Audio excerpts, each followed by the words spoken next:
All right, guys, welcome. So my name is Talia Plaskett. I am the protected crop specialist at Perennia.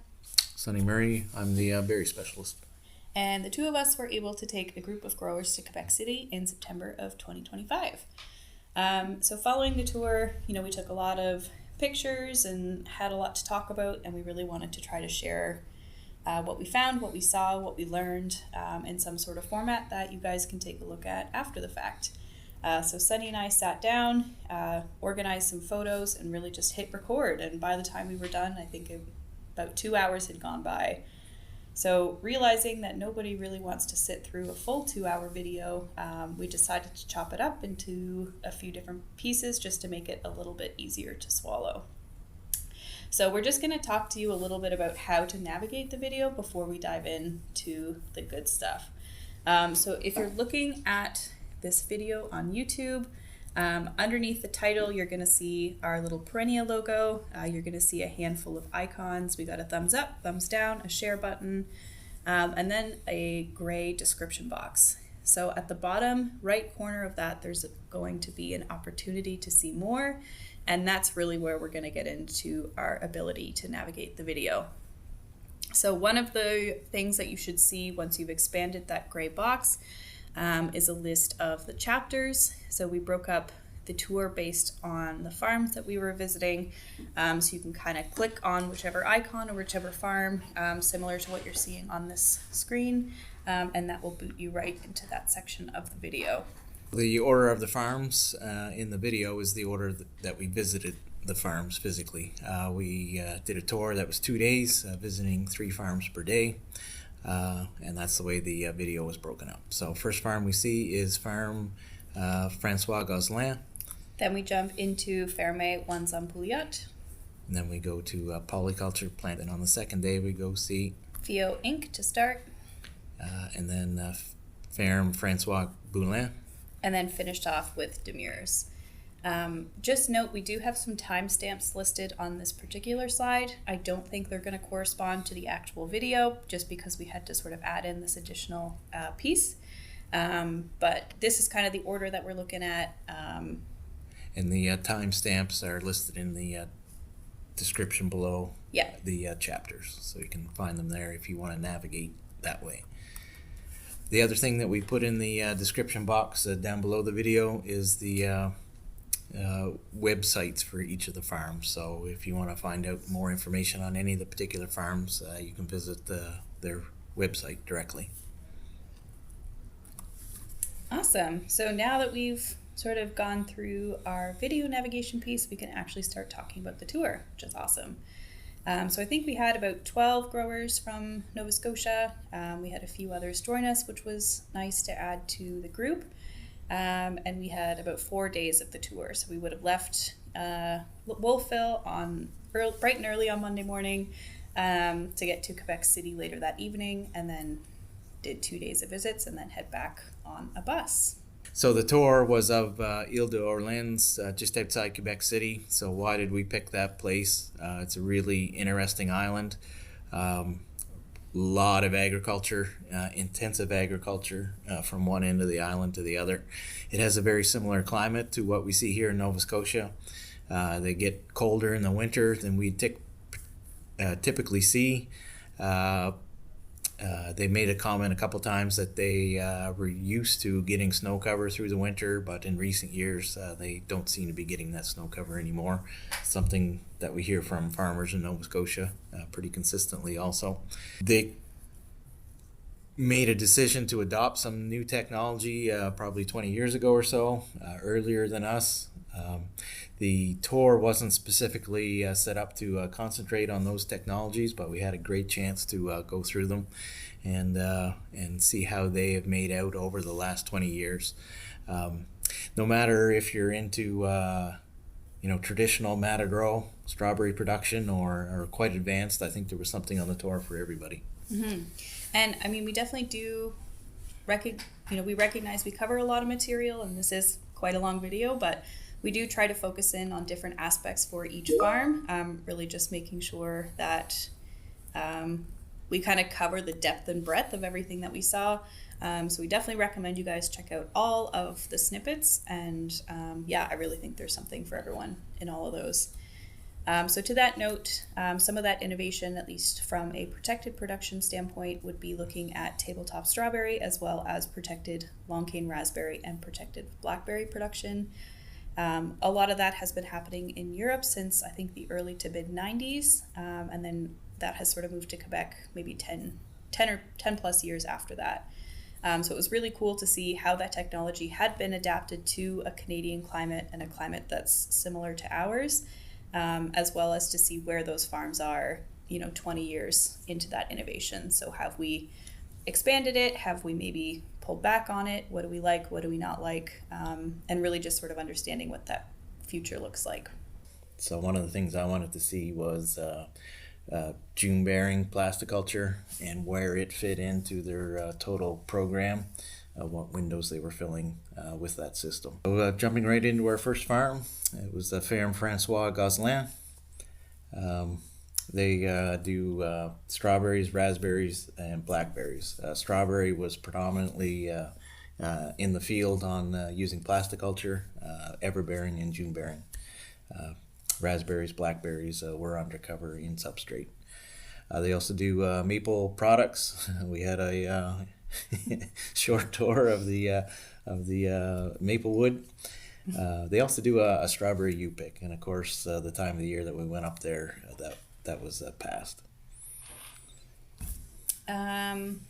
So the interesting thing with this farm is we do have a lot of outdoor production, but they're also in the process of transitioning to some protected production. So we see a nice mix of the two systems. And they could speak pretty well to what that transition had been like for them. Yeah, I thought it was interesting that they were all in on substrate raspberries, blackberries, but they were pretty timid in switching to strawberry protected production. Yeah, and I can't quite remember if they had a reason for what the hesitation was with the strawberry, whether it was just this works well for us the way we're doing it, and we're happy to kind of keep chugging along, but that was pretty interesting. Yeah, they did make a comment about the profitability. What was driving them to protected substrate production was their short, tight rotation. They were seeing some root diseases coming along, but they were trying it, but they were a little bit timid on it. Yeah. The other interesting thing about these guys is that they did have a decent amount of organic production, at least by Nova Scotia standards. I think they had a few hectares. We asked them a bit about their pest management routine or how they found it was going. They said that it definitely was a challenge, and they have a lot of the same headaches that I think we're having here, with not necessarily the best solutions, but it is interesting to see that they're still pushing ahead with a good chunk of space on organic production, and they're also using the same varieties across the farm. So they didn't have anything like earmarked for organic production. It was sort of the same varieties across the board. Yeah, so they gave us a great tour. We started out in June bearing plasticulture. So in this system, they were taking bare root plants. They talked a lot about the quality of that plant that they were getting. They wanted something with the multiple crowns because that's going to give them that yield in the first year. So they had a specific window that between the production of the everbearing that they wanted to fill. And the market was... There weren't a lot of berries on the market in this window, so you could get a bit of a premium price. So what they were doing was backing up about 60 days from this window, planting bare root, June-bearing varieties, leaving the bloom on, and picking that fruit. Their yield was quite impressive, to be honest with you. It was about 3,000 quarts per acre. In that first year in a window where there's not a lot of fruit on the market. Then they would overwinter that, and that would produce the following year slightly ahead of the everbearing that they would have also overwintered, giving you quite a volume in that second year. And then following that, they'd roll into the ever-bearing stuff that they had overwintered.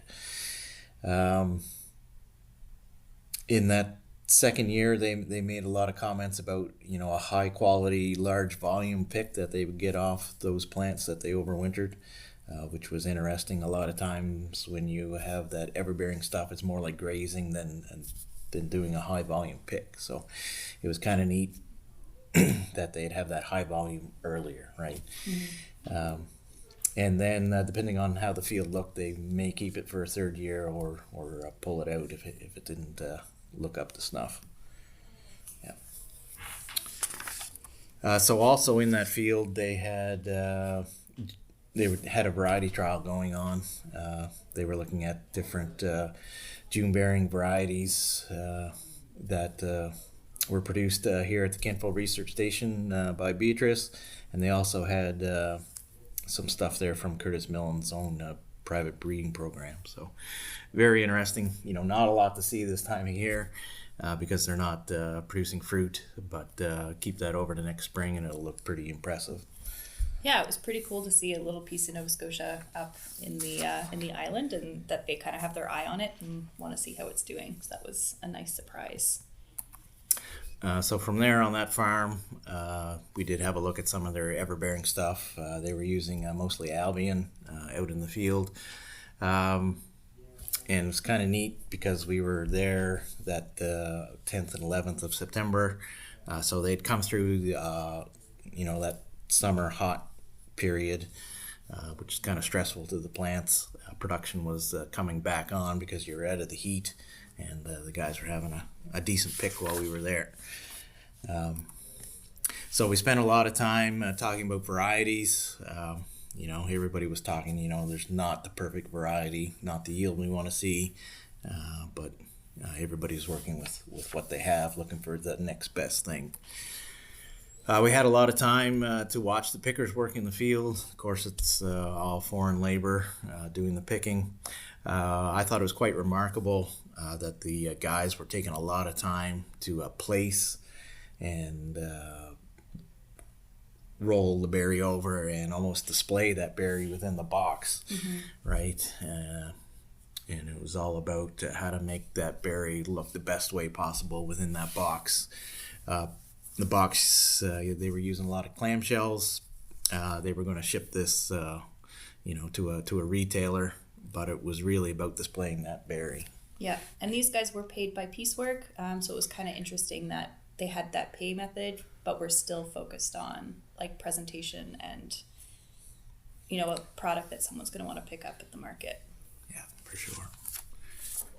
And then they had their own market on the farm. So the market was at the front of their cooling facility, and it wasn't a large, for the size of the farm, it wasn't a large cooling facility, really.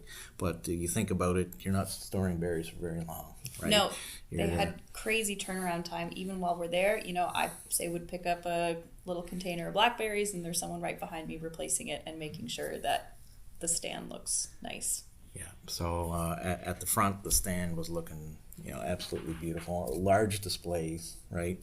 And I thought it was kind of neat, like in publishing, they often talk about white space on a page. Well, their displays had a lot of white space, like everything was spaced out, looking clean and tidy.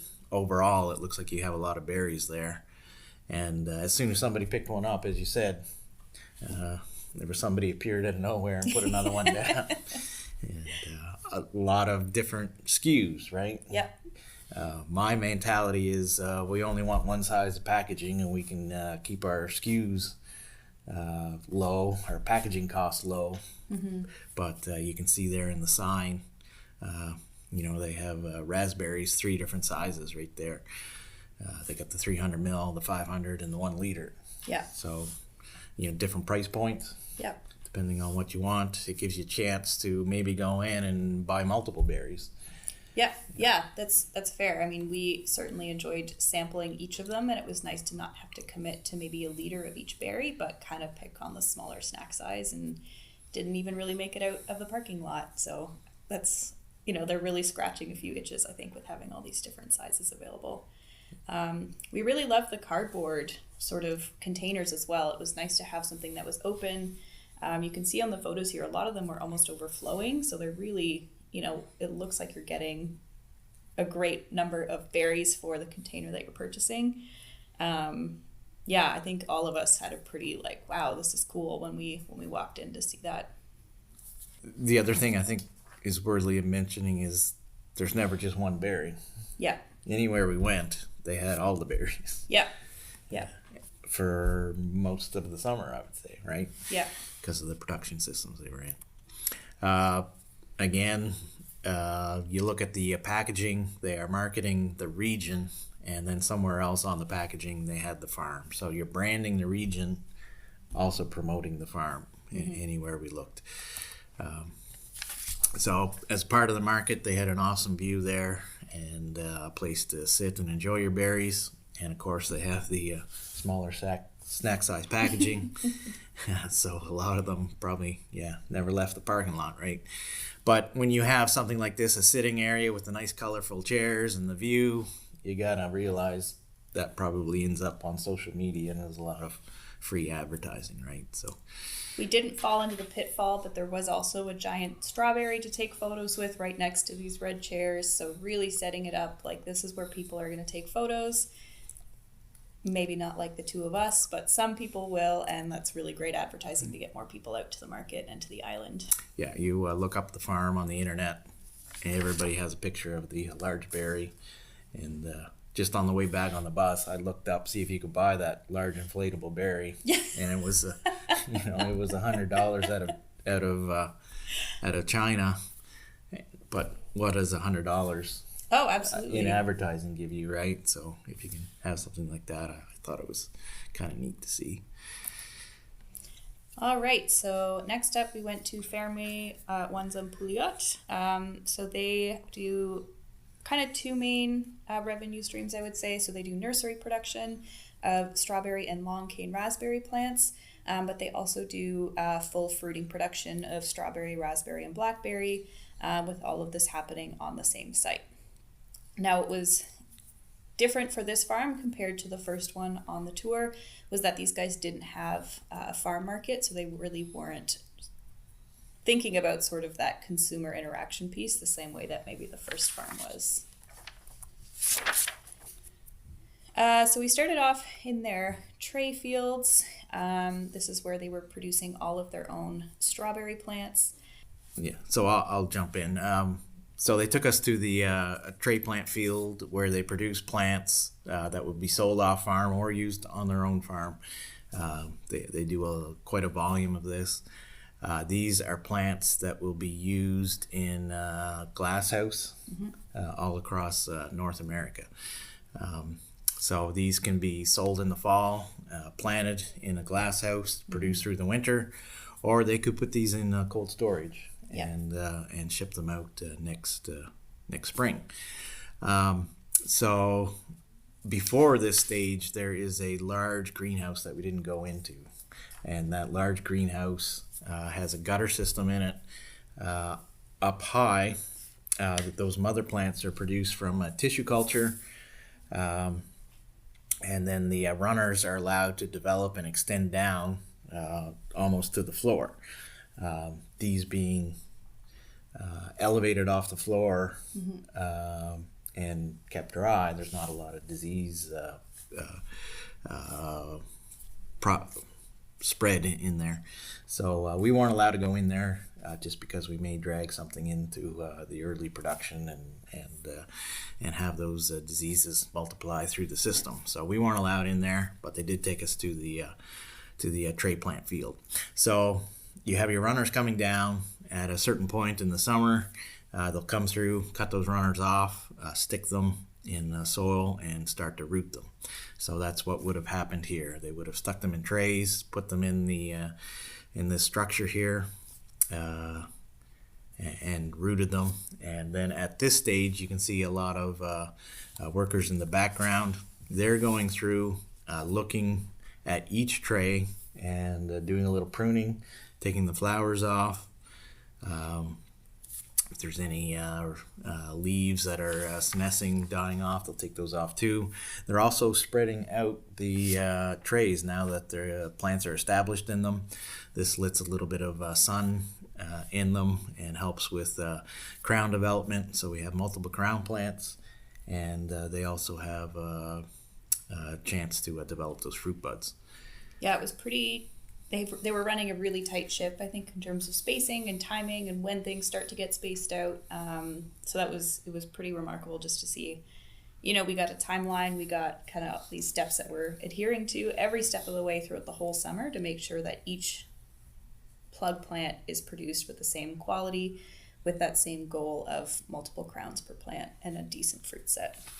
So quality of the plant is measured by the size of that crown and the amount of fruit buds on it, because that is going to indicate how much yield you get off that plant early in its production cycle, right? So, and I mean, you can probably tell just from looking at this photo, but I mean, these plants were immaculate, beautifully green. We weren't rooting around in there, but nutritionally they looked really well balanced. We didn't see any obvious signs of disease or insect pressure in there. It was quite remarkable. Yeah. So these are overhead watered, which you kind of need for that rooting. Once they get established, you can cut the water back a little bit. So they have the overhead protection to keep off those severe rains, right, which can get disease rolling in them. And then they also have the ability to manage the water as well. Really neat system. So what I thought was really, really nice in here as well was just the trays that they were using. They spent a lot of time and energy sort of finding the ideal tray. Really, for me, what stands out on these is how far from the ground the actual substrate and roots are. So even if you do have maybe a little excess water, or if you have a big rain, you obviously see some of that water start to infiltrate through the edges of the tunnels. But really those plug plants are protected. I think this is also really great for root pruning, so you're not going to get a lot of roots sort of growing out the bottom of those plugs. You're really keeping them contained, and you're going to have a pretty strong plant as a result of that. And these trays were AMA Horticulture. These are Beto trays. I think they have a few different sizes depending on the size of the plug that you want to produce. It was interesting. They mentioned that powdery mildew was probably the worst disease in tray plant production, which is pretty common, I would say, for protected spaces. That's not really new information, but there are definitely some strategies to help manage the powdery mildew. Environmental management, or managing your growing environment is one of them, but also something like a sulfur burner can be quite effective at keeping that powdery mildew back. So I think past a certain point for these plants as well, once they're established, they do receive fertilizer every time that they're watered overhead as well. So really just low-lying levels of nutrition, but just making sure that those plants are always having access to what they need.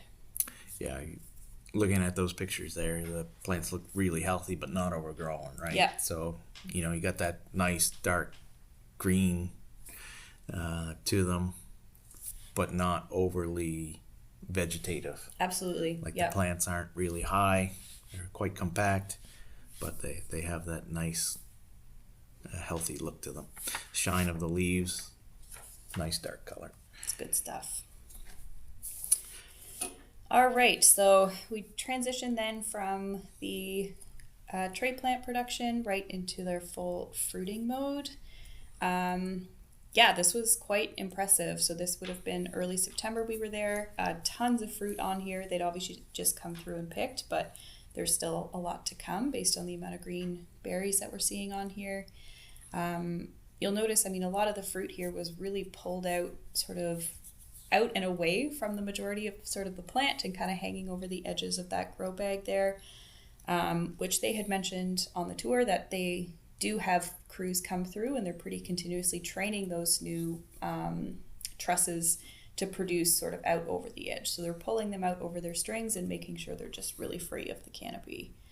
That's going to have a lot of benefits for you. So your sprays are going to be a bit more effective. They're going to get where they need to go. We're going to see better quality fruit, more consistent ripening. And, you know, when it does actually come down to picking, yes, we spent a lot of time and labor sort of pulling and training those trusses out, but that actual pick is probably going to go a lot faster because we're not hunting for anything. And the berries, I think you're probably losing a little bit less due to quality in that stage as well. Yeah, they really emphasize the need for training those fruit trusses to be out on the outside. I think the tendency in the industry is, you know, you get so busy picking that maybe you spend less time training, which makes you less efficient picking because you don't have the quality. The guys have to hunt for the berries. So if you can almost have two crews and stay on top of it, overall you're much more efficient. Yeah. Much more productive. Very, very interesting.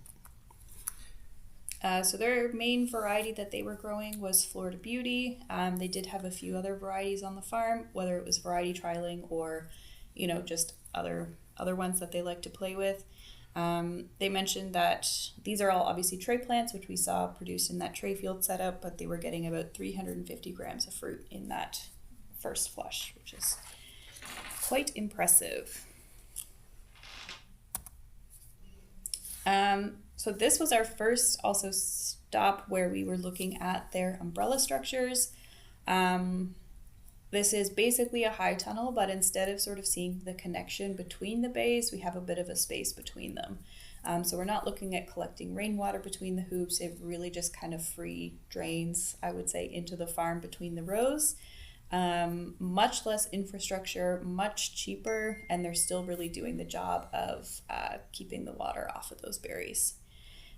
So this sort of understory shot I think is pretty cool to highlight just how much additional space you have sort of in the laneways and underneath them as well. So if you think about tasks like mowing or just sort of maintaining that grass in general, maybe even pushing a cart through here, there's a lot less stuff that we can kind of get stuck on, which was pretty cool. So the plants themselves, the troughs, that was supported from above for the most part.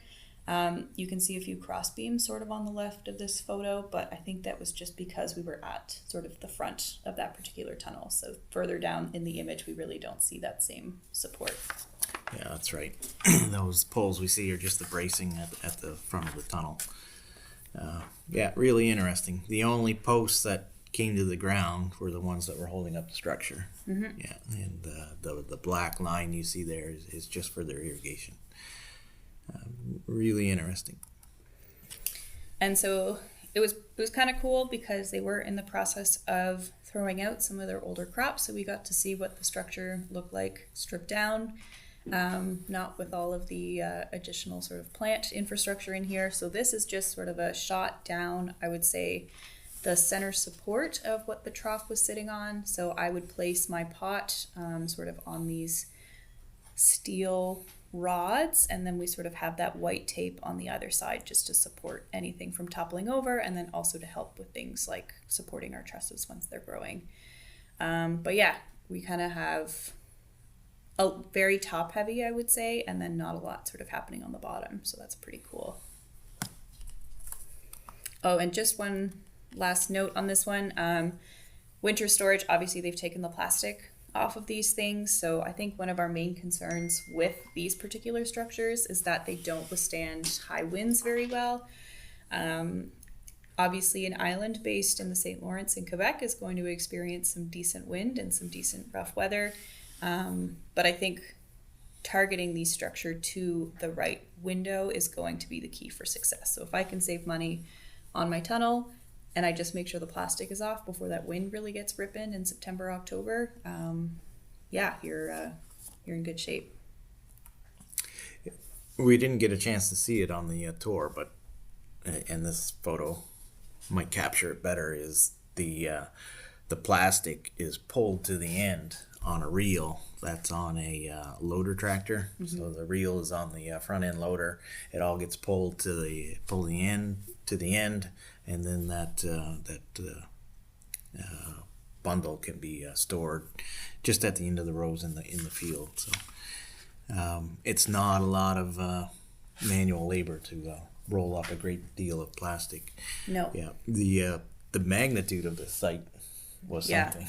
Yeah, it seemed like it took 20 minutes to drive from the front to the back of it, and of course we made stops on the way, but just the magnitude of what's going on, and it was very impressive. Yeah. I mean, even if you think about fruiting production of 3 different crops, 3 different timings, and also we're looking at nursery production all season long. Like, it's a lot of moving parts to happen on one site. But I think they did it quite well. Yeah. The other thing that came to my mind was, and I know we're interrupting in the middle of our slideshow here, is everything is scalable, right? You can have a large site or do this on a smaller scale. Yeah, so at this point then we transitioned to look at some of their blackberries. They're using the same structure, so we'll kind of focus on that before we talk about the actual blackberry production, but you can really get a sense of the what the structure looks like, the shape of it. Again, sort of that more top-heavy infrastructure and really not a lot happening on the sides or the bottom. So you'll see they kind of have those laneways integrated between sort of those umbrellas, where when it does rain, the rain kind of comes down, but it's still far enough away from the crop that it really shouldn't cause too much of a headache.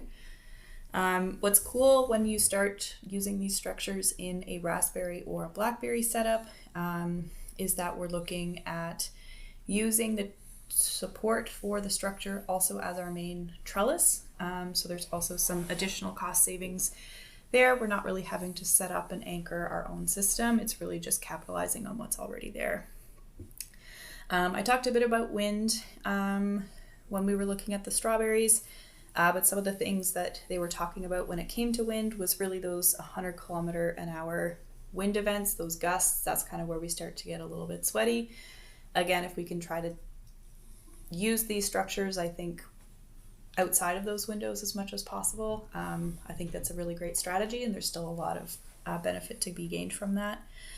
They also talked about how they had a lot of natural windbreaks integrated on the farm. So trees, sections of forest that maybe weren't cleared when the farm was going in and as they expanded.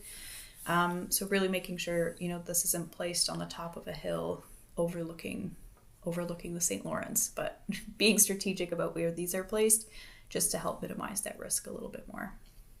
Yeah, at the back of the farm, you kind of see that it was forest, and then they've gone in and cleared longer, narrower areas to place the structure. Mm-hmm. Speaking about these structures, they made the comment, maybe they're not as robust as some of the other ones, but maybe they're not as robust as some of the other structures, but they're lower, right? Yes. Yeah. So maybe that enables them to take a little bit more wind. They also made the comment, it's not about heat, it's about keeping that rain off. Mm-hmm. So maybe they don't get quite as hot. Maybe that's a good thing if you're producing in the middle of the summer. Well, and it worked pretty well. I mean, I think throughout the few days that we were there, each farm had quite a stagger, I would say, on their production. So maybe I have some high tunnel berries, which are going to come on a little bit hotter and faster compared to an umbrella structure, compared to an outdoor field. So it was really great to see an integration of all these different production methods to kind of keep that continuous pick and also keep the labor busy. So this is just a closer look of that system. Looks pretty similar to long cane. We've got a few plants per pot. We've got pots filled with substrate. We got drippers. We got, string trellis and chains. And looking at this setup, it doesn't look as dense as maybe some of the other setups we've seen. And overall, I think that's a good thing. Lets a little more airflow to dry those berries out. In our past experiences, we've often heard the term, less is more. Absolutely. Yeah. And we can pack more raspberries in there, but maybe it's not a good thing at the end of the day. So they were trialing a lot of long cane varieties here, along with sort of every other system that we saw. They grow a lot of tulamine, which is pretty, I would say, comparable to what we see happening here in Nova Scotia. There seems to be just generally people backing off Kwanzaa a little bit. I think there was pretty unanimous comments on crumbly berries in Kwanzaa. It does seem like there was an issue in some of the mother material that was causing that crumbly berry, and I think that it has been resolved. So hopefully moving forward, Kwanzaa can be a bit more reliable in terms of the fruit we're getting off of it. But this picture, I believe, was Optima, which is a new favorable variety that they were playing with on farm. Tulamine is actually one of the parents, so if we like tulamine, we're going to see some similarities there. So obviously that's more of a floricane type of plant compared to a primocane. The one comment I think they said was that the berries were a bit wetter, which maybe doesn't sound super appetizing, but it was nice. I had a nice time with this one. For yield, they said they were getting about 4 kilograms per pot. We've got about 2 plants per pot here, so they're getting about 2 kilograms of fruit per cane, which is, yeah, it's pretty good. Just looking at the photo there's some prunings on the floor. Those are primocanes that have come up, and they take those out as they get a little height to them. Again, just to make sure the energy is going to the berry and thin that crop canopy. And I think it's great you pointed that out, because it really helps to manage that density and that plant material and humidity within the canopy. And I think that's probably why this felt a lot more open, was because they did kind of come through and make that effort. All right, next up, we're looking into some blackberries. So again, we see them sort of taking advantage of the umbrella structure and using that for our main trellis post down the middle. In terms of varieties, Ponca and Caddo were the top ones, both of those coming from the Arkansas breeding program. I thought they were pretty good. I mean, yeah, I think the flavor was there. There was still a bit of sourness to it, but I think that's also just inherent to blackberries. So yeah, if that's not your cup of tea, then, don't eat a blackberry. The fruit looked large.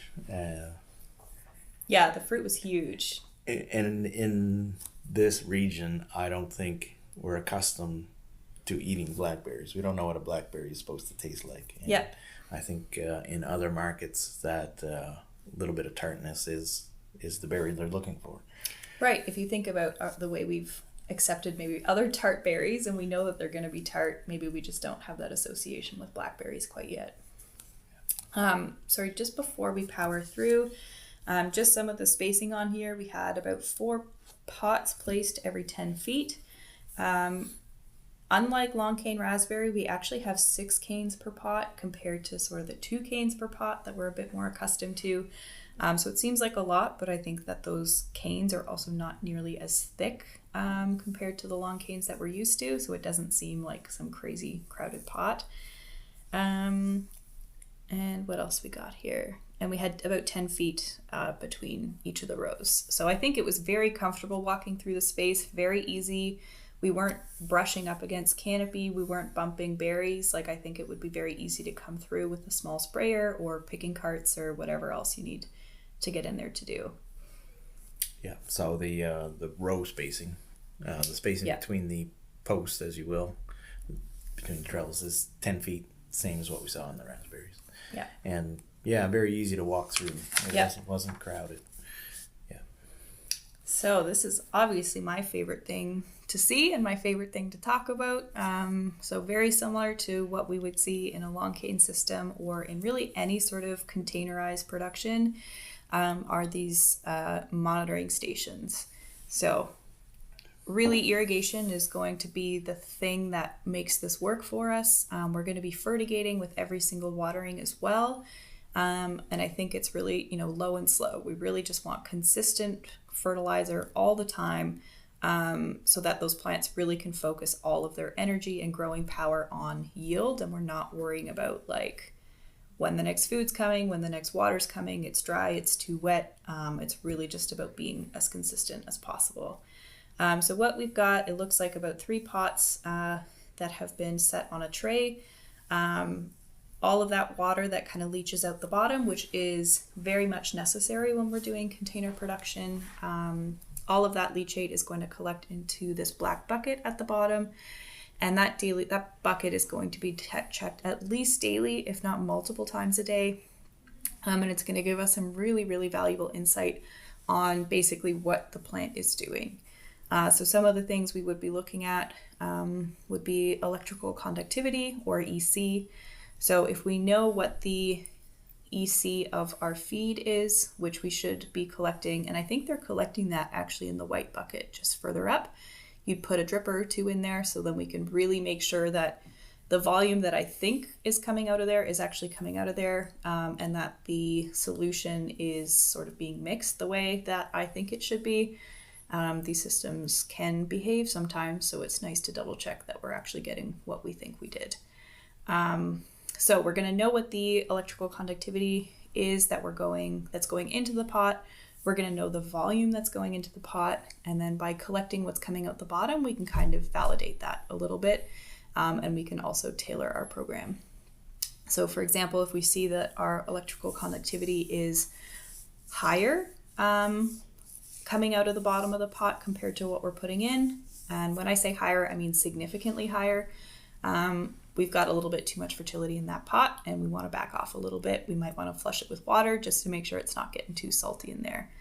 Alternatively, it can give you some feedback. Maybe the plants are really hungry. Maybe we're taking up a lot of that fertilizer. So if I'm coming through and it's almost clear, there's almost no color in that leachate, we gotta crank it up a little bit and make sure we're supporting the plants through what they need. So there's a lot of feedback happening in a very, very basic setup here.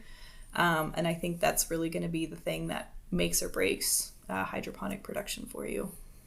Yeah, for sure. You can't overemphasize the importance of this simple system, right? There's a lot of variables that you have to account for, but all you have to remember is you want 30% coming out the bottom, right? And this is how you measure it. And it's absolutely key.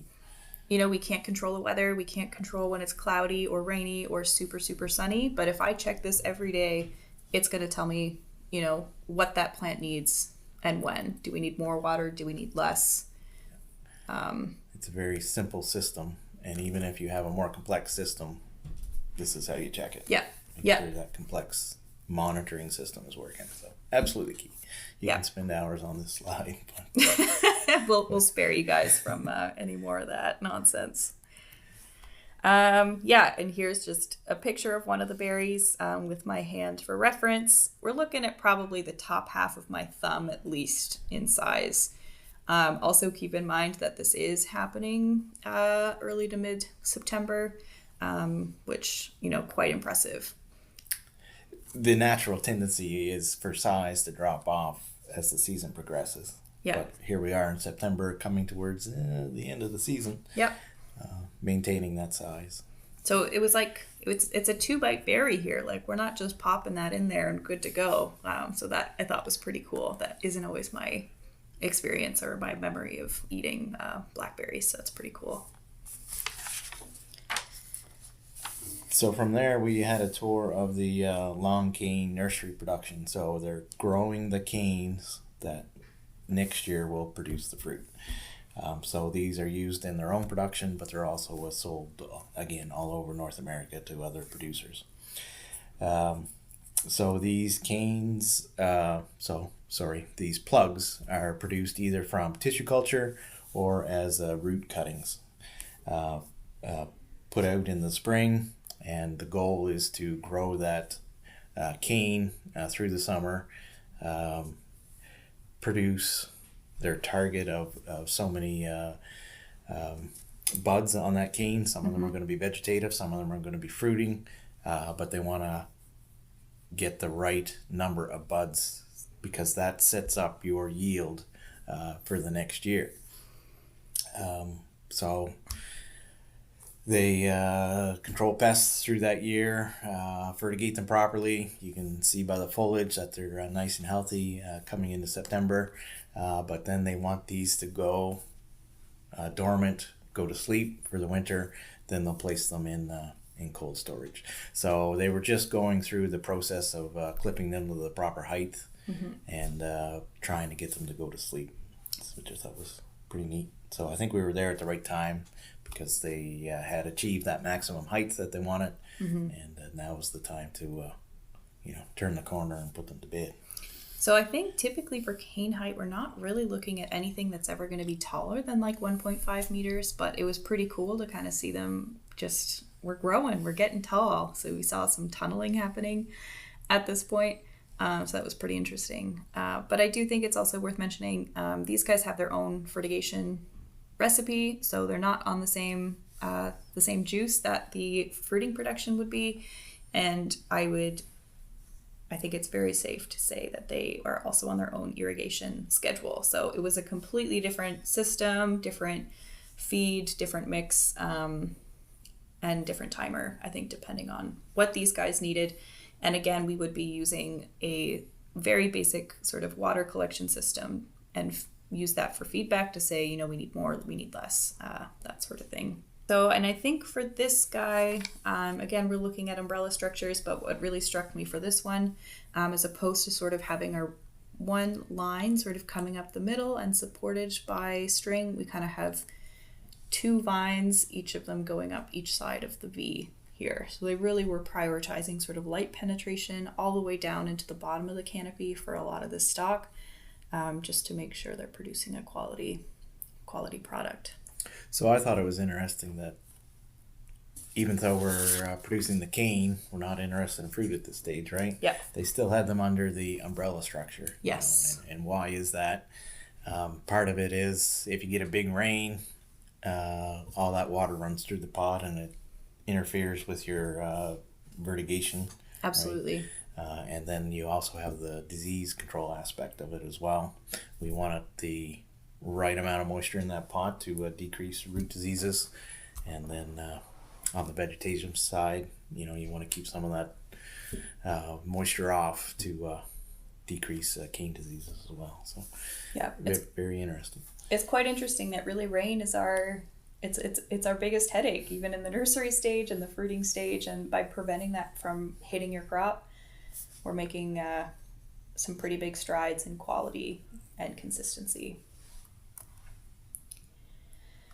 So what was pretty cool about this particular farm, and I think a few of our other stops also had this, but they actually had a dedicated in-house research team who worked there full-time, year-round, really just focused on their variety trialing. We're really paying attention to what those varieties are doing, how they're different, what sort of production practices are maybe ideal for those varieties, whether that's different fertigation recipes or watering frequencies. Like there's a lot that kind of goes into maximizing, I think, variety performance. They also mentioned, they're really paying attention to some of the work that they're doing at the propagation stage. So how does, this particular practice then impact my berry 2 years down the line when it's down in fruiting production? So they're really able to sort of capture the full start to finish process, and how do those little tweaks that we make, does that give us a net positive? Is it maybe negative? And really, they had a really good handle on what happens and why, and that was pretty cool. Yeah, and it wasn't a person trying to do it off the side of their desk while they're doing the million other things to produce that berry. It was a dedicated team. Like at least 3 people, I think. Yeah, so it was pretty cool. It was very interesting to see. So how do you dial in all those parameters to get the maximum production and the best berry quality you can? Yep. So we ended that tour with a bit of a lunch that was organized by Joey Boudreau, who works on the farm there. And he did a lot of work to put the whole tour together with the other stops, so we really have to thank him. It was a fantastic meal, and it came at the right time, I think, because the guys were ready, full of information, and they wanted to talk amongst themselves and had questions for the guys that gave us the tour. So very much appreciated. We all sat there and kind of tried to digest what we saw in the morning because it was pretty interesting stuff. And of course, for the meal, all of the berries were on full display. Yeah, I really wish we had taken some better scale photos here, because I think all of us throughout the duration of the 2 days were pretty blown away by just the size and the quality of the berries that were present. It was really something. So from that, we moved on to Polyculture Plante, and Simon Plant gave us the tour for this farm. So these guys were primarily tunnel production for berries. I don't think they really had a lot of field stuff, and it seemed like productive production was the direction we wanted to go. They were doing quite a bit of construction on the farm, so they've really sort of approached their production, I think, in stages, so kind of large chunks of installation at one time, produce for a good number of years, and then we kind of seem to be in that transition to where, okay, we're going to be installing quite a bit more. They also had vegetables available. They had apples, which I thought was pretty interesting. Throughout the tour, we kind of learned that the island has a very big sort of apple scene happening, a lot of U-pick, and just like a really, it's kind of like the Valley at Thanksgiving. So everyone from Quebec City likes to come to the island. They like to come pick apples. And I think that was kicking off maybe, a week or two after we were there. So we were kind of at the tail end of berries and just jumping into apples. So for these guys, talk about filling your windows. We're kind of tied up against one another until we're switching gears into something like apples. I think they also had a bakery and an awesome farm market there as well. Yeah, I got a sense from the way Simon was talking that he's really a numbers guy. He knew his numbers. Yeah. He was a businessman. You also got the sense that they had trialed this system for a number of years and Yes. really dialed in their production program, production recipe, if you will. These are the varieties we're going to use. This is what we need for vertigation. Yep. And while we were there, he was, pulling the trigger, if you will, on a major installation of these tunnels and a major expansion. So, And I think that really, you can really see the value of sort of that maybe scalable approach of, okay, we're going to do something, we're going to do a chunk of it, we're really going to pay attention to it, really going to pay attention to our labor, what we're pulling out of there, the quality of it. We're looking at culls, we're looking at every aspect of production before I make a decision that I want, 5 more hectares or 10 more hectares. Yeah. So he had gone with a bit of a different structure. So, he was looking around and he said, this is the structure that we're going with, more of a Gothic shape to it, a taller structure. Yeah. He was, I think he had mentioned that they were going 20 acres installation in that year that we were there. It was pretty staggering. We're not, I don't think we're really accustomed to hearing about 20-acre installations as just a small portion of the farm. So I think we were all just like, wow, that's pretty cool. The Gothic shape is great for shedding snow. You'll notice they've got sort of that extra support up at the top. The intention is not to have the plastic on when it is snowing, but I think it's nice just to have that added support where we do get pretty high wind and some pretty wild weather out there. So this was the structure that he, at this point, was like, we've worked with it, we really, really like it, we've crunched the numbers. Some of the features, I think, of this tunnel do cost a little bit more. He could tell you the dollars and cents of it right on the spot, which I think was quite impressive. But really saw this as an investment, and it was kind of worth that extra input. What really struck me about these structures is that we have our support beams and we have our arches, but they were much more of sort of a rectangular shape to them. So instead of a more round post, there's just a lot of extra material there. He really swore by that. He said it added so much extra stability.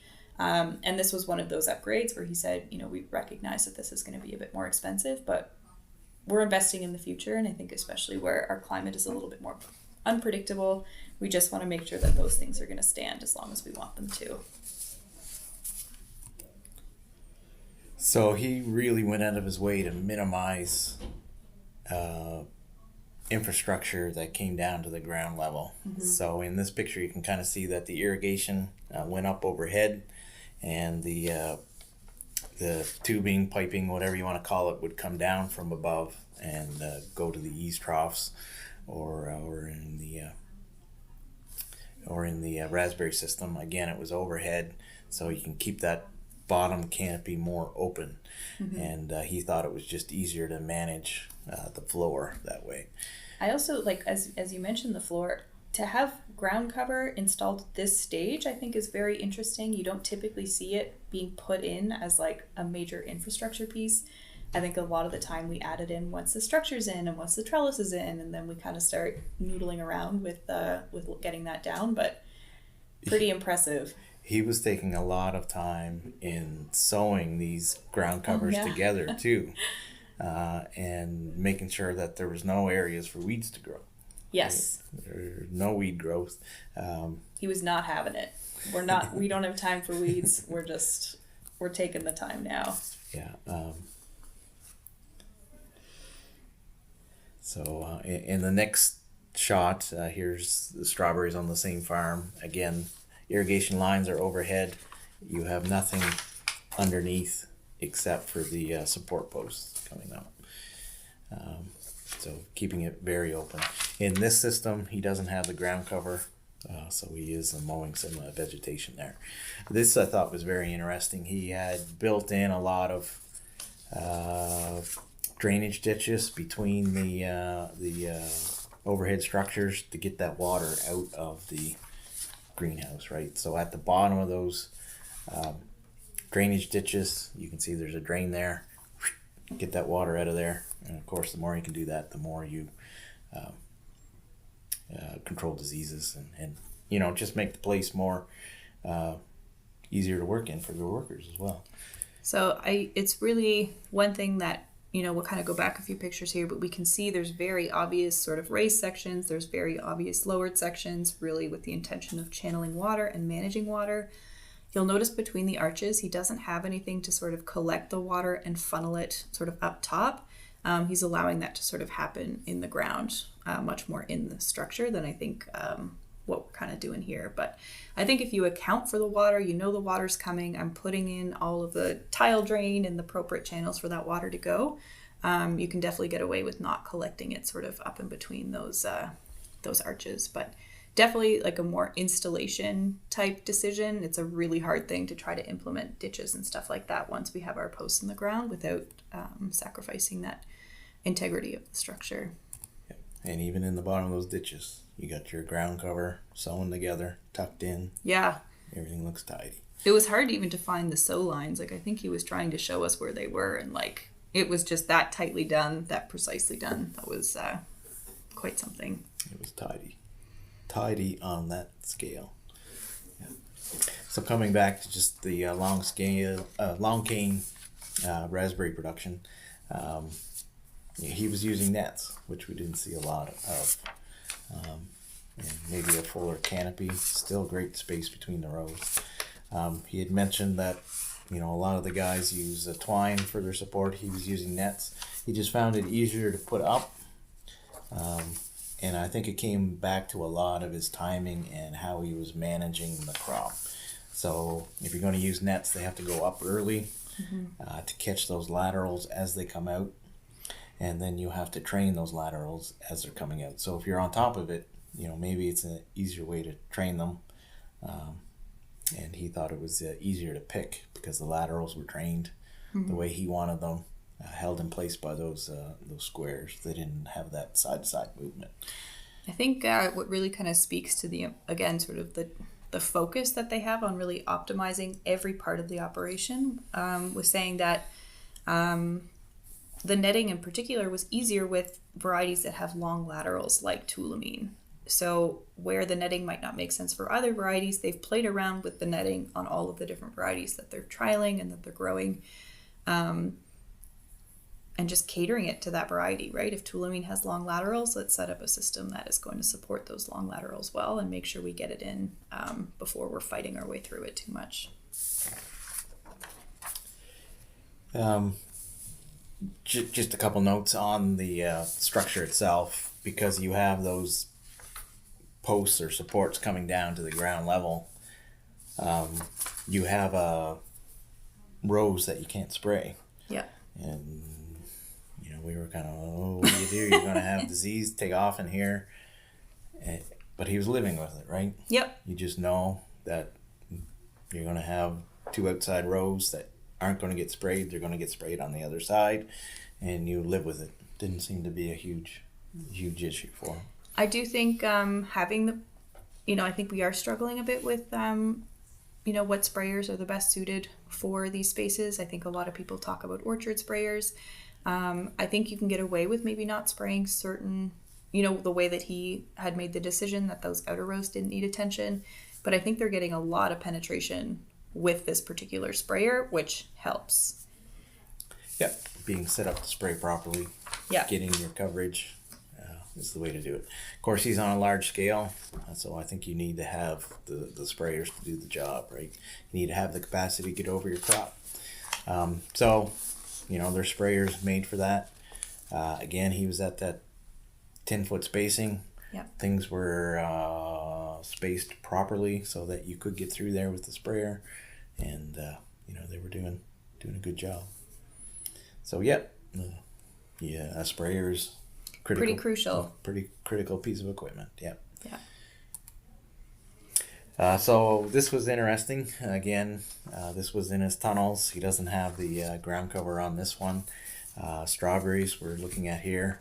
Again, everything is supported from above. So the eaves trough is hanging from the above structure, keeping that lower canopy open.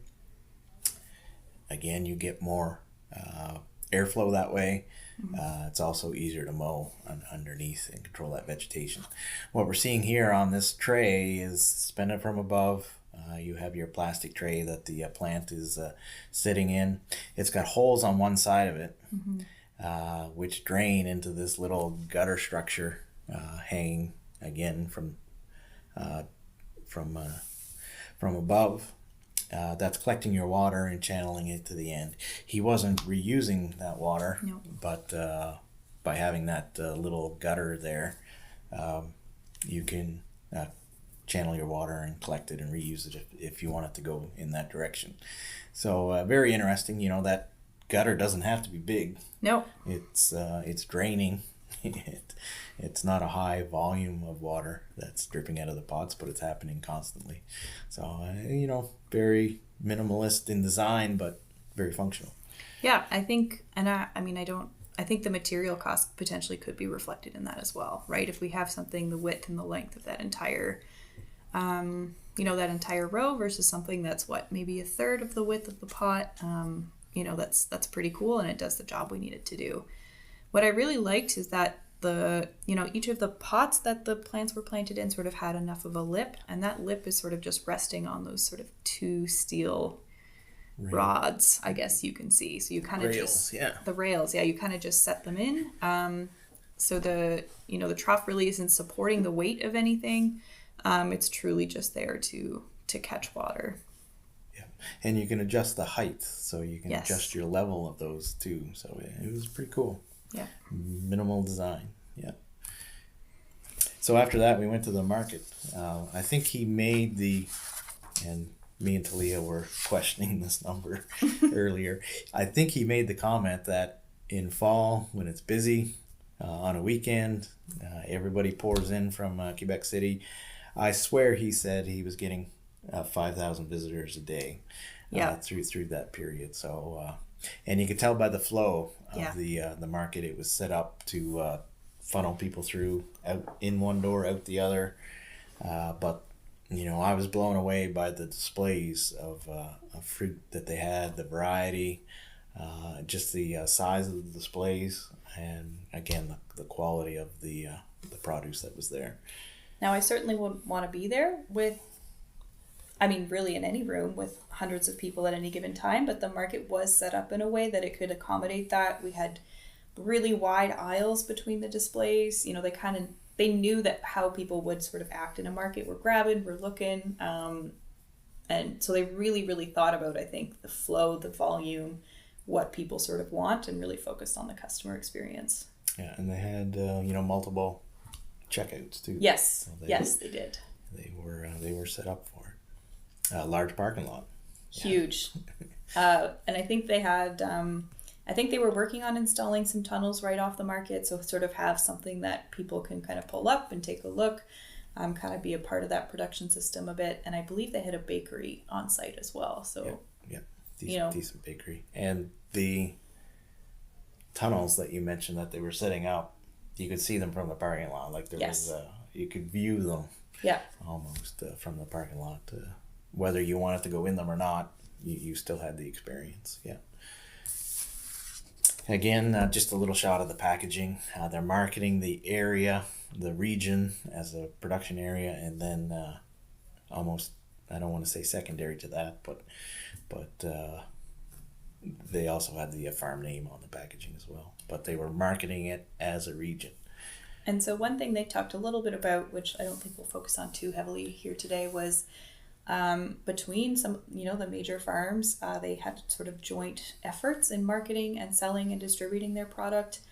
So instead of six different farms with six, staff or six teams that are making sure we're getting the product out the door and coordinating, that conversation with retailers, is they really sort of pooled their efforts. So I think, we want a strong brand on the island. We want to have maybe consistent, just one place to sell or just to kind of put the fruit once it's ready to go. But we can still maintain that individuality with our farm name on the product. So you can still kind of show off the extra care and attention that you put into your product on your farm. Yeah, they kind of mentioned there was a lot of cooperation between the growers to fill the market, right? Yeah. They recognized that nobody individually could fill the market, and there was no need to compete with your neighbor. No. Because the market is large. Yeah. We need to work together to fill the market. Fill the market to keep out the multinationals. Yeah. Even Montreal, there seemed to be Montreal's its own market, and Quebec City is, its own beast as well. So that was pretty interesting. Yeah. There was a lot of combinations of direct to produce, having their own market on the farm. Yeah. But also the need to satisfy those retailers as well. So very, very interesting. So that brings us to the next farm. First thing, it was a 2-day tour, so we started fresh the next morning at this farm. These guys were doing strawberry, blackberry, raspberry production.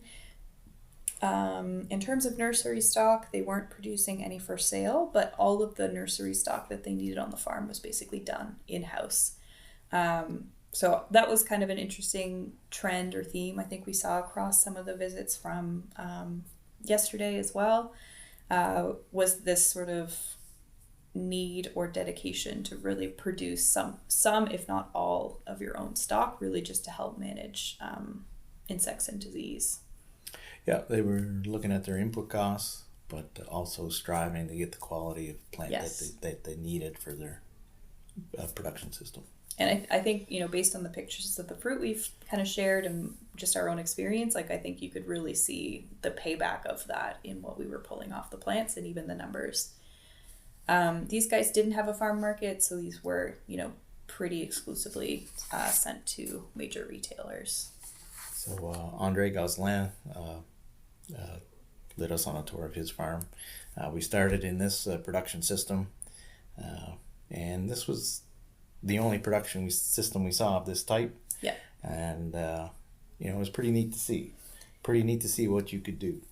I don't think we were expecting to pull up on, this scale of low tunnel strawberry production, but I think everyone's eyes pretty collectively bugged out of their heads when we realized we got to, ask some of our questions about it, and really just hear about what they thought about it on farm. So the reason they had them in the first place was maybe not the most fortunate of events, but I think this plot had been tabletop. They had some pretty rough winter storms a few years ago. I can't quite remember how long it's been now. But basically the tabletops all collapsed, and then they decided to kind of implement this low tunnel system in its wake. So I think this happened quite a few years ago that they lost the tabletop. I think it was like 15 years or so. So, he's got this system dialed in, and it's working for him. So what you have here is you have a little bit of a raised bed. That makes up your row. Everything is covered by ground cover to keep your weeds under control, but also help manage the water a little bit. You have your plastic tray that your plants are in. Those are propagated by tray plants. So underneath, and we'll have pictures of this later on, is a system to channel the water to the end of the row. So you're collecting your drainage water. On top, you have a simple drip tape running over top of the trays to give the fertigation. Every irrigation has a fertilizer in it that's closely monitored. And then over top of that, you have the low tunnel that we've talked about in the past. So he dispelled some of the things that I thought I knew about the low tunnel. It's a lot of work to put it up and down, right? So he was saying, in the spring when there's no bloom there or no berries, the tunnels are down. Yeah. But when it gets too hot, you put them up. Yeah. It's not up and down all the time. Yeah, I think when we had talked about low tunnels, or some of the idea behind it was every time it rains, we need to drop that plastic. Well, I think we all know the reliability of our forecasts. We know, how unexpectedly some rain can come sometimes. So the idea of having to raise and lower these things potentially multiple times a day makes me not want to do low tunnels pretty immediately. But they had set some, I would say, pretty specific standards. So I think they were saying 10 millimeters of rain is really where we are going to be starting to pull that plastic down, just to protect the crop a little bit. Yeah. The other thing he said was, these low tunnels really not for earliness, so they're not adding a lot of heat. Yeah. Right. They're there for protection of the fruit, keep the rain off. This isn't a season extension strategy. It's really focused on quality. Quality, preventing hard rains from Yes. affecting your fruit quality. And also messing up our fertigation and our irrigation schedule. So again, putting substrate in containers outside can really defeat the purpose, I think, where we're really trying to control the amount of fertilizer, the amount of water. It is an exact science, and I'm thinking about it constantly, and I'm checking it every day. So the idea of just having it out in the open is a bit like, what are we doing? But I think by having that 10 millimeter, this is where we need to start protecting it. We can sort of mitigate some of that stress that might be caused. So I think he said he had 8 hectares in this system. And I believe he said it cost him $10,000 to send the guys out, put those covers down. Yeah, I think we got an hour count on here as well, which maybe we'll touch on in a later slide here. But again, he had the numbers. He knew exactly how much it was going to cost him to do it, and had weighed it against, I guess, the cost of the loss or the damage that they would see on those plants. And it was, So if you get a big rain on here and you have rain damage, you got to go out. You've lost those berries. You have to pick them off. Mm-hmm. And now you're 2 weeks getting over that too, right? By the time you produce the new berries, get back into the market. So he knew what the cost of the loss was. Yes. So $10,000 to put the covers on, you factor that into the amount of fruit, it's not a big cost at the end of the day, which, it's hard to do, but he was realizing that on this kind of scale. Yes. So, yep. So it was, it was very interesting to see. Just, I guess, before we move on here, we'll just talk really briefly about sort of the actual infrastructure we've got. So he said it was about $2 an anchor and hook. So each of those sort of metal supports there. Like Sonny mentioned, the initial, I guess, materials he would have bought about 15 years ago are still doing well, still holding up. We're still happy with them. So I think that's awesome, just to kind of get them, to see to see them stand the test of time a little bit. He's using standard 6mm plastic on there, which is obviously not left out for the winter. They're really just rolling it out once the plants are out there, and he said he was getting about 5 to 6 seasons per plastic.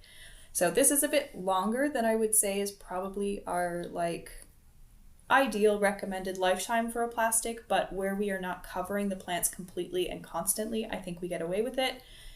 The only time he's really using this plastic is when it's gray and when it's overcast.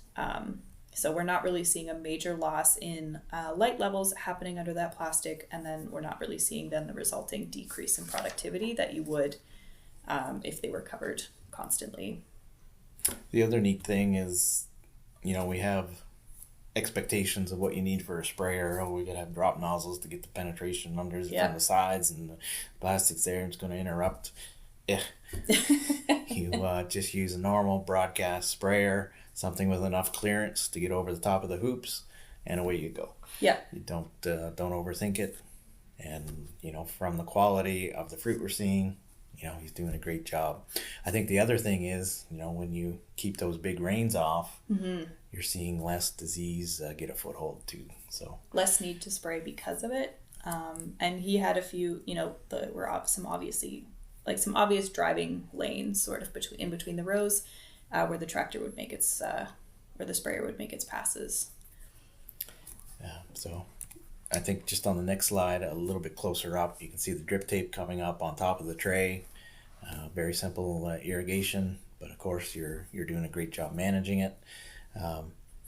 Those beds, they're all leveled so that they'll drain to the end of the field. That's something we have to remember. And so on the next slide, you can see the underneath the pots, there's a bit of a trough made from your soil and the ground cover coming to the end of the field. That drainage water was collected and used on raspberries so that you didn't have transfer of disease between crops.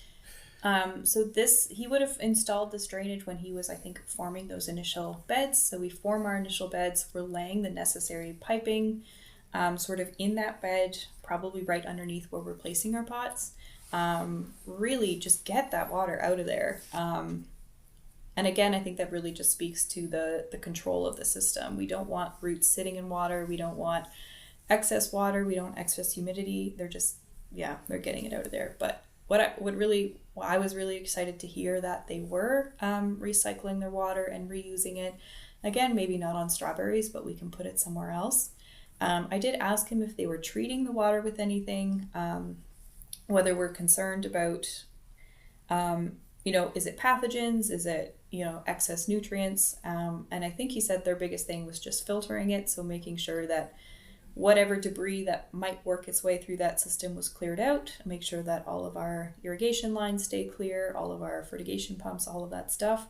But otherwise, they would just reinvigorate it with, nitrogen, calcium, potassium, sort of those main growing nutrients, and send it off onto its next life.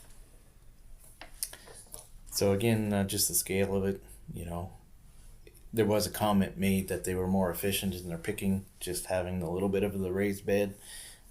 It's not a tabletop, but still, you didn't have to get down on all fours. You kind of kneeled on your knees to pick. So it would have been great to get one of us kind of standing in there for scale, but if you can see kind of the worker closest to us, we're probably about mid-thigh height is kind of the top of the canopy there.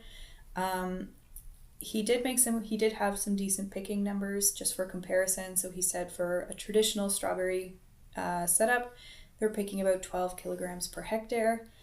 He found that these low tunnels were about 50% more efficient. So then we're looking at about 18 kilograms per hectare just by not having to get so low on the ground. I also, because we're using ground cover, the berries are going to be much cleaner compared to a traditional outdoor system, I would say, as a not outdoor system specialist. But, we're controlling the weeds, but there's really no mud splashing. There's no water splashing. Like, these berries should be pretty good to go.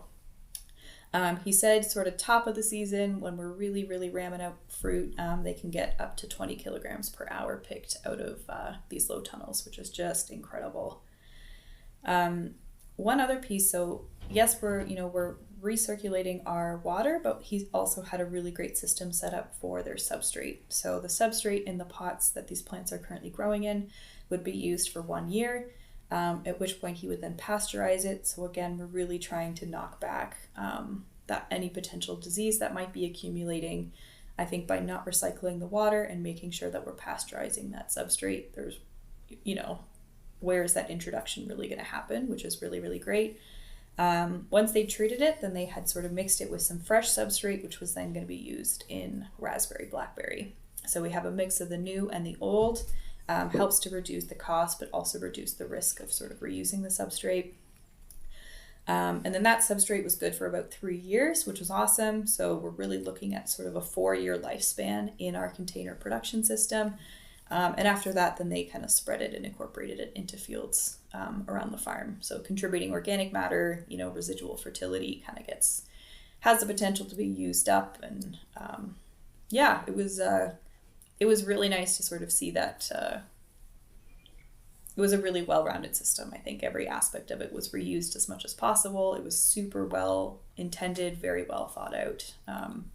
The key to the whole system was the pasteurizing and then using it in a different crop too. Yes. So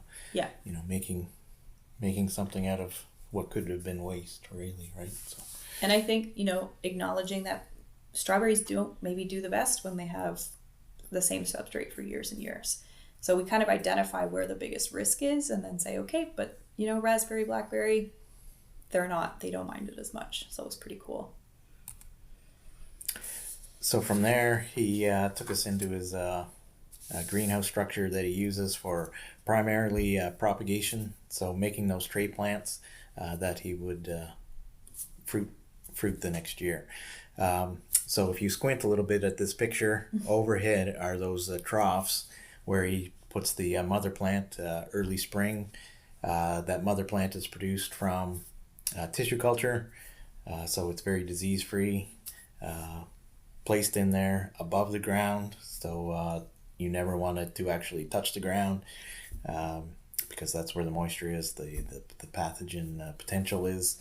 But while he was growing that plant above in the very early spring, he was taking some of his tray plants that he produced the previous year out of cold storage and giving them a start on the floor. So get them started there, and then he took those to the field. That was his early production. So you had the plants overhead, you're making use of that space. He had the this year's production, berry production on the floor, getting a head start before he took them to the field. Very kind of interesting. So again, similar to what we saw at Pouliot's, they're going to send runners out, daughter plants are going to form. You almost have this long spider-like thing coming almost down to the floor. You'll cut those at some point, stick them in potting your substrate, and then getting them rooted. And then once you have that plant established, rooted, it's all about making those multiple crown plants, sitting as many fruit buds as you can in that spring. So that's what we see on the floor here now, is the tray plants that will produce fruit after going into cold storage the following year. So I just to kind of touch on we bring the plants sort of in here before we put them out to the tunnels. I think that's a really interesting approach. If we think about tunnels, they're pretty open to the environment. We're not getting a lot of warming, especially if he's using the umbrella structures. Unfortunately, we didn't get to see his tabletop production.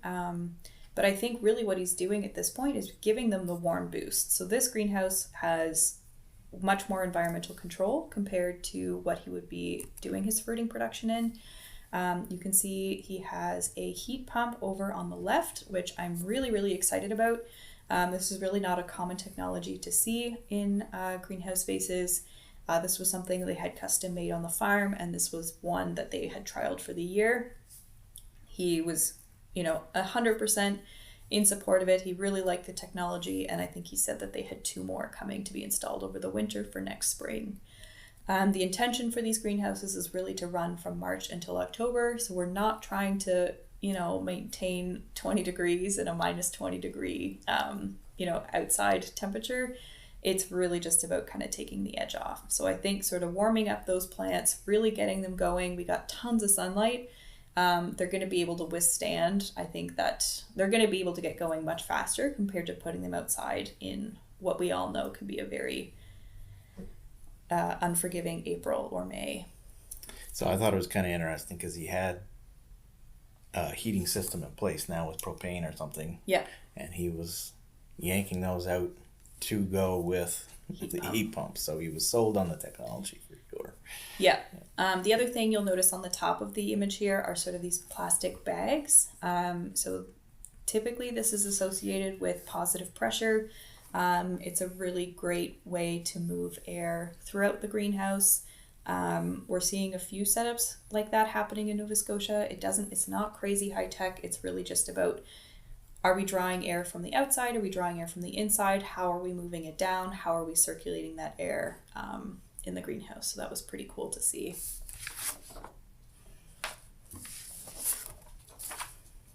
So again, he's just talking about the quality of the plants, how you get that yield in your plants, setting up those fruit buds for the following year. You can see the workers in the back. They're going through each plant tray individually, cutting the runners off, cutting any fruit buds or bloom that may be there, any senescing leaves, and then they're spacing them out to get that light in there to make sure that we're setting those plants up for next year's yield.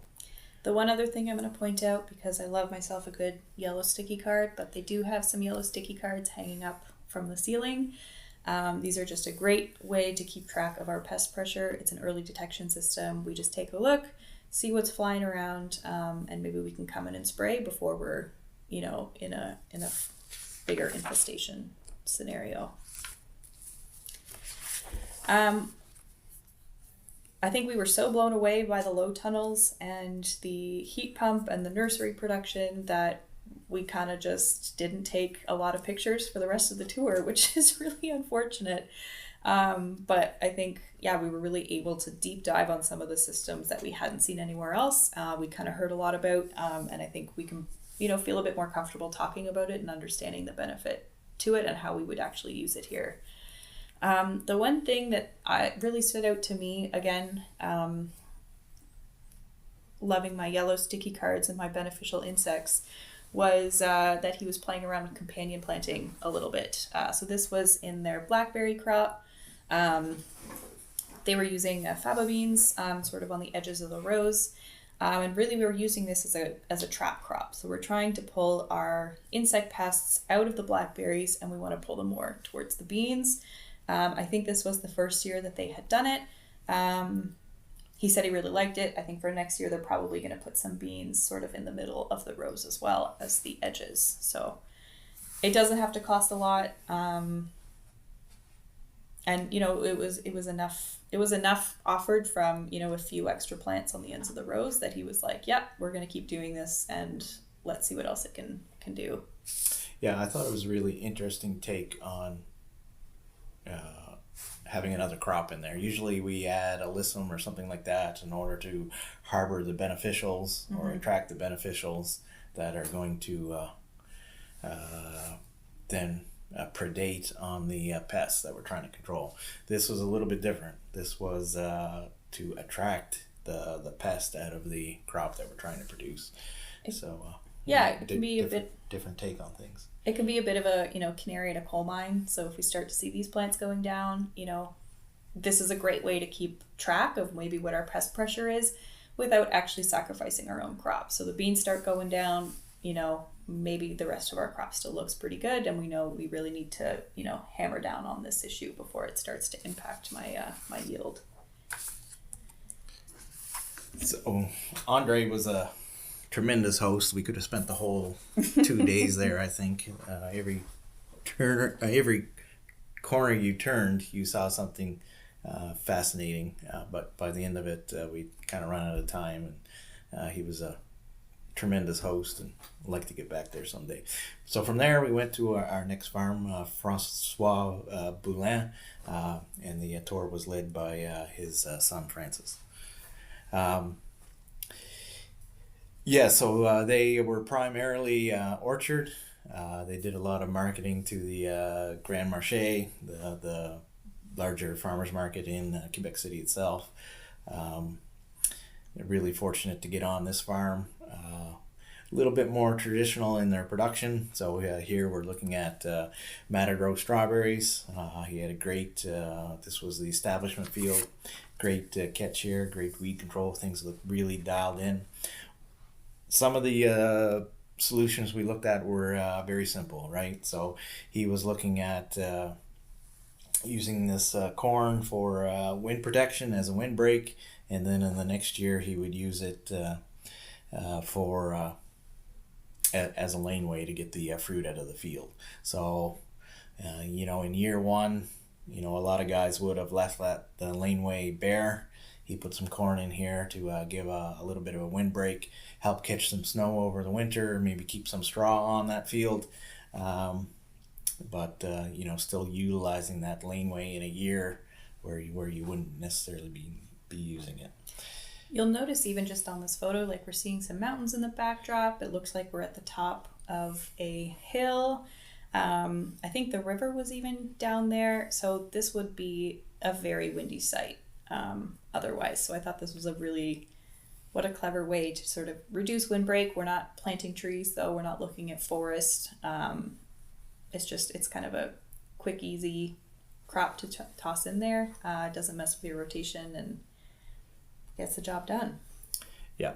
So a lot of the growers mentioned that, in the winter it does get quite cold there. Minus 25 is something they routinely see. They mentioned traditionally, they get a lot of snow load. So that helps protect the berries, but they need to keep that snow on the field too, right? Mm-hmm. They did mention that things are changing. They're not getting the snow cover that they've seen in the past. So they need to hold on to that little bit of snow that they do get. From there, we did look at some of his ever-bearing plasticulture. But one of the next things that we did see on the tour was netted blueberries, which we don't traditionally see.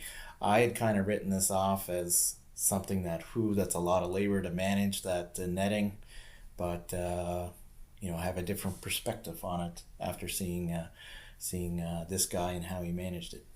So he primarily was using the netting for SWD and birds. So timing wise, I think then we'd be putting that out before we start to see stuff ripen, or do you think right when we see fruit set?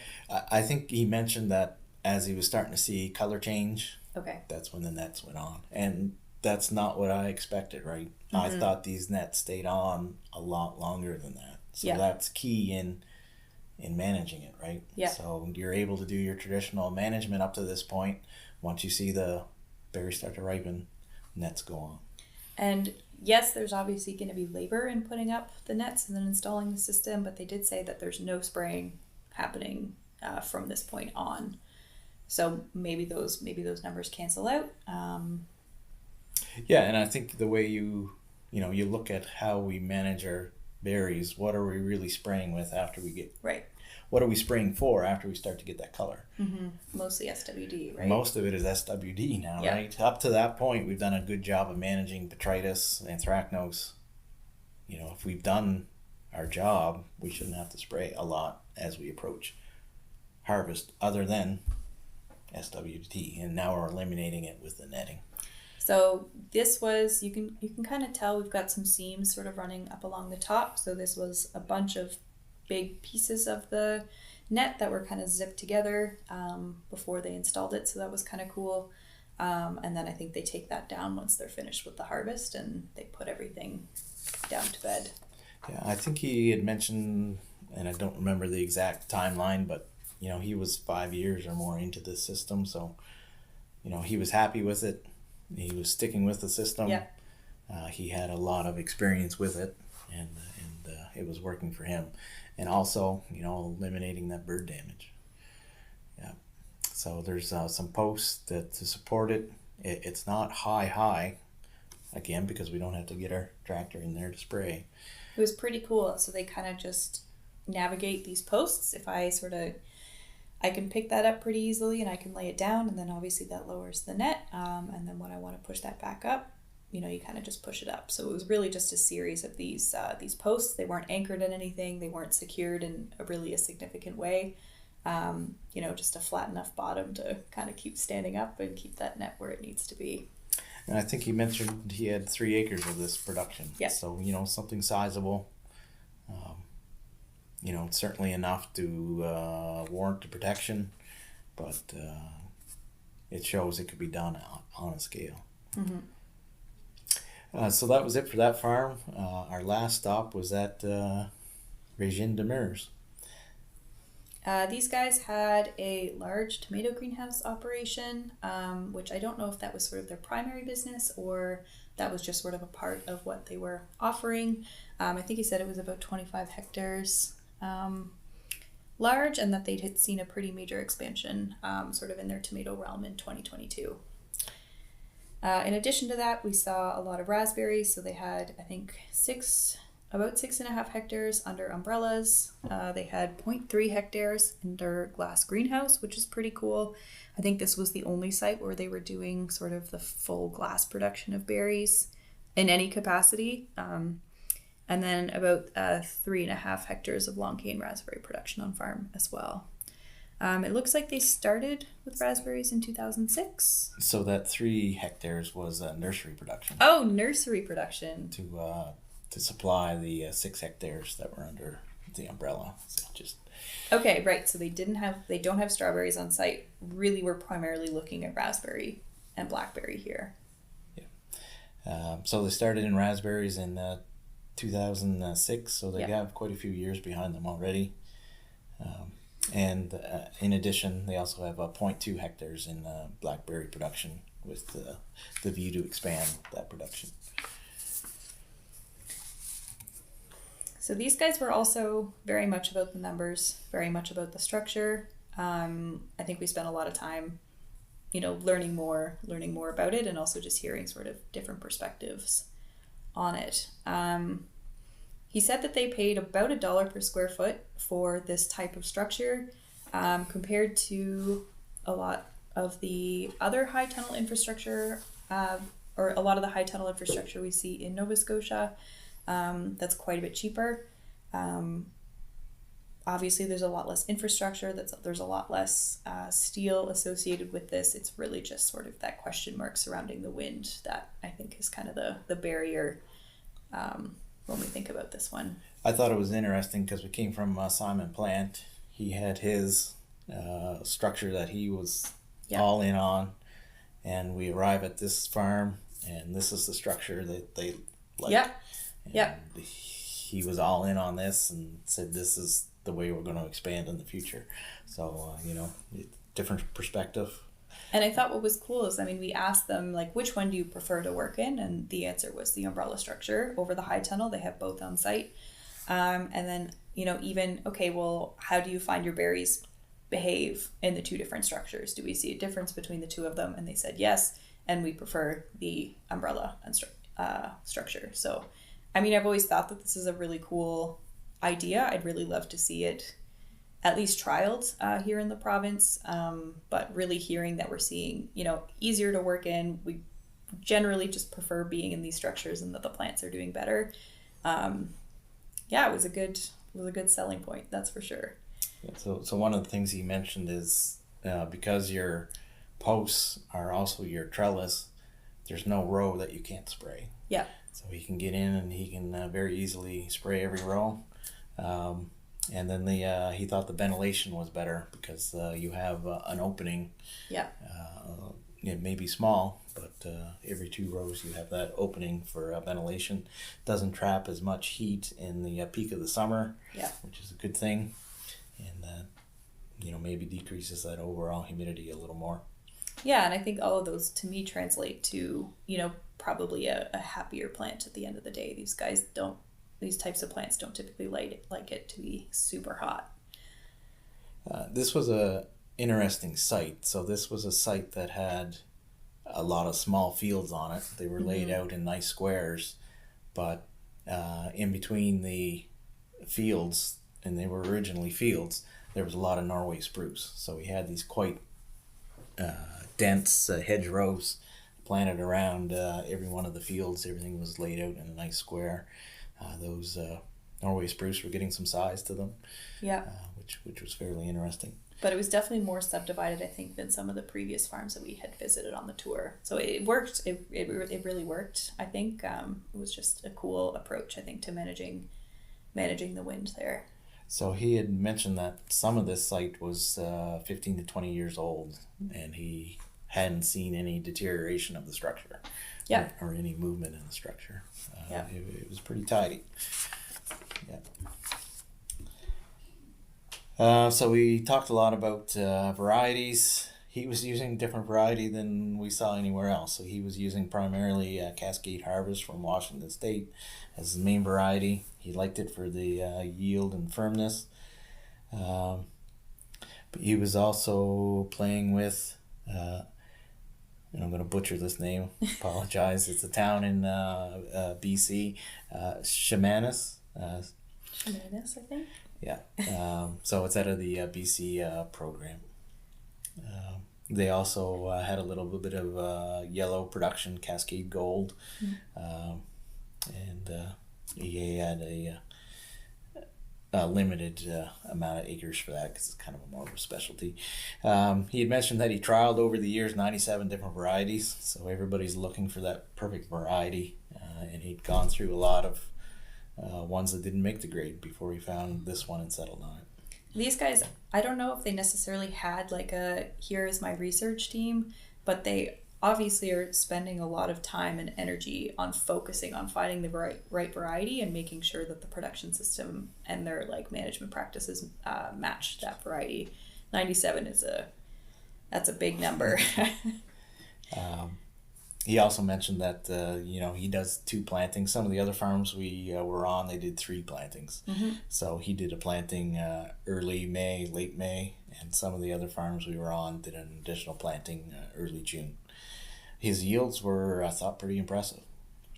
He was looking at 23 to 24 tons per hectare.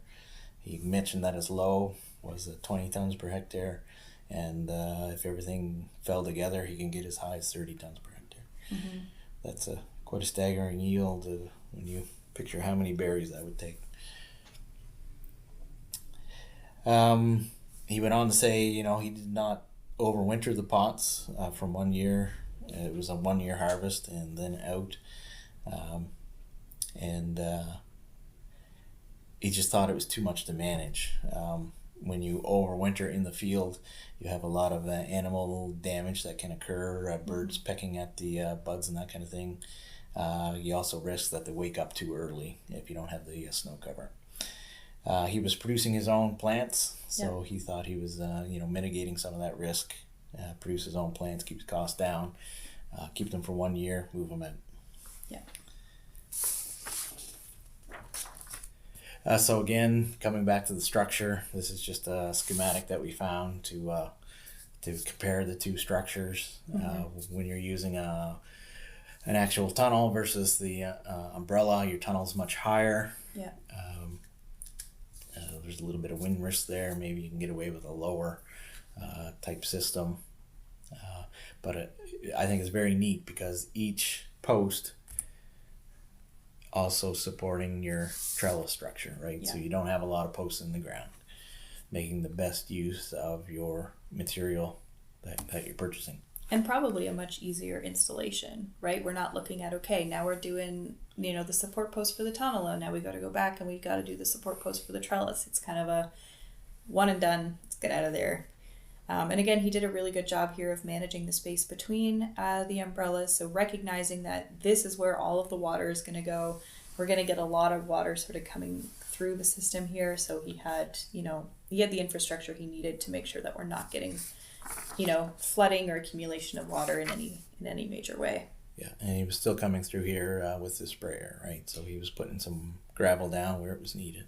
Yeah. He was supporting his trellising with the twine, and again, everything is supported by the support post that's holding up your overhead structure.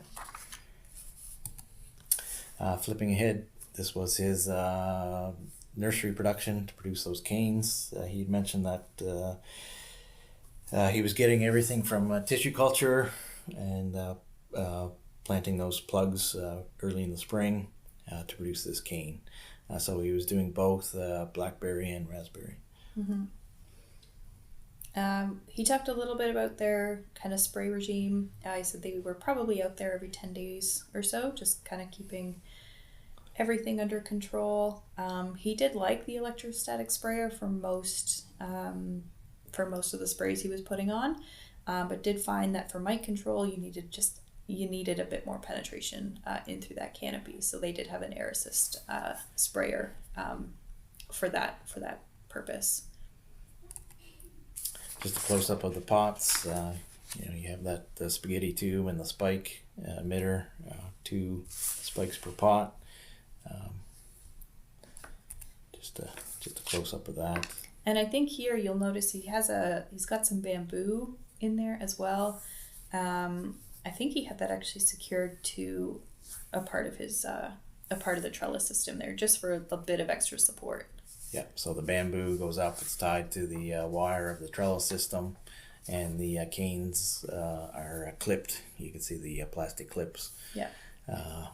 To give it some support, especially when it's younger, right? Very whippy. And from there, we had a tour of the irrigation system.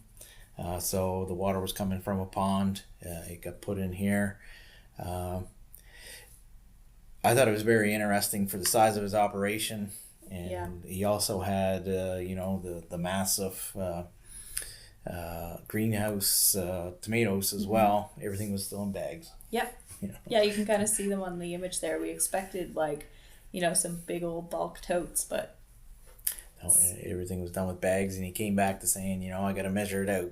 So it's already pre-measured in the bags. So. And I think the cost was the same for a bulk product versus a bagged one. So if you think about, I know that I'm going to need 25 kgs or 50 kgs. I just grab a bag as opposed to trying to measure that out of a big bulk tote. That really does make some sense. He's got, 2 A tanks, 2 B tanks. So I think really just making sure that they have enough stock solution at any given time to be able to feed what they need to feed. Yeah, so just looking out behind, the way he did it was he drew from the pond, mixed, and then it went into black tanks, and then it went out to the field. He needed those black tanks to maintain his pressure over the site. But I think he mentioned that every 15 minutes that black tank was going to empty. So the site was quite large. You need the water volume to be able to feed that. And, it was interesting to see what it was at that kind of scale. Yeah. We did ask him about why he didn't have maybe like a larger tank for sort of that finished fertilizer feed. And it was really just about making sure that stuff wasn't coming out in solution. So making sure that everything was staying in solution, nothing was sitting too long. If you imagine that thing sort of filling and emptying every 15 minutes, you got a good amount of turbulence keeping everything right where you want it to be. Yeah, that's true. If you had it sitting around for days, maybe you have separation in that tank. Yeah. So we finished the tour looking at his field-grown plasticulture ever-bearing strawberries.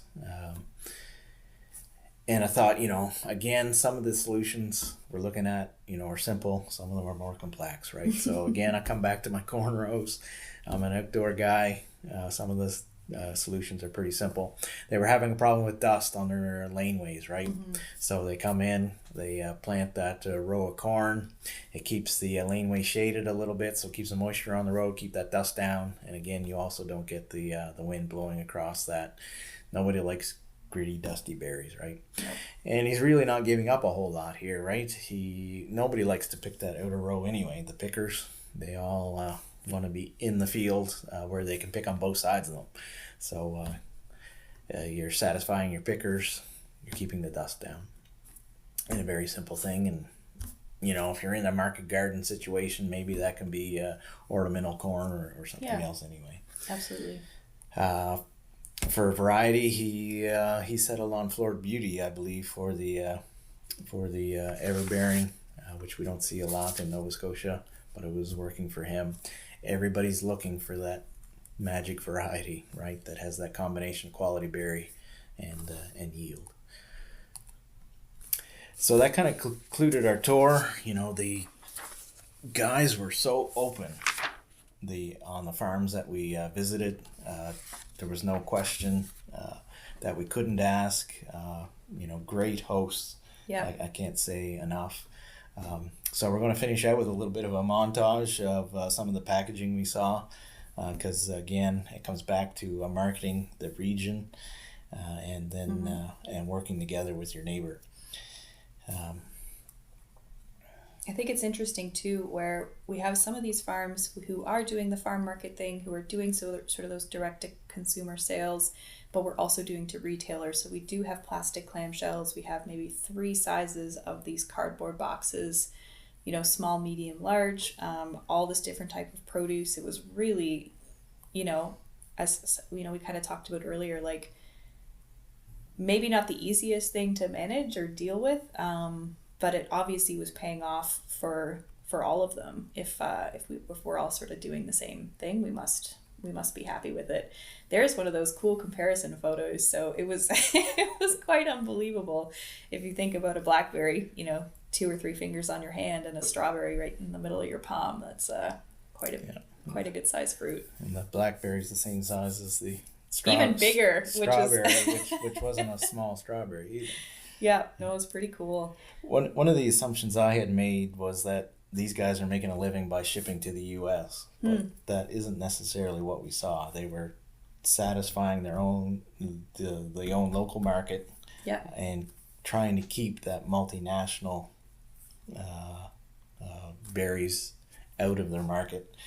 And they recognized that they had to work together in order to do that. Yeah. You think about what you need to do to supply these larger retailers. It's an awful big tap to turn on, right? When they make an order, it's a big order. Yeah. And they recognized that they couldn't fill that order alone. They had to do it by working together. And I think that's sort of where you have your combined effort, like that really comes into play. So, your retailer doesn't have to call 3 to 4 farms. They actually just call one number. That one number is for the one warehouse where all of us are shipping our product. So I think, it kind of makes it easier, I think, for everyone there, and it's a win-win situation. But yeah, I really just want to echo how open they were. Incredibly, warm and welcoming, and really, really just excited to share about what they were doing. My favorite thing is when we got challenged on some of our thoughts and some of our ideals, and it just felt like a very open, easy discussion, and I think we all had a really great time. 12 hours on a bus together too is not easy, but I would say that it went by pretty quick. It was great to have discussion in amongst ourselves. I think the ride back was quite lively. We were all invigorated by what we had seen and talking about what we were inspired by and how can we do this. And yeah, it was a really great opportunity, I think, for everybody there. Yeah, no, I think it was a real opportunity, and hopefully we can do it again in the future. That's right. We'll see you guys in a few years.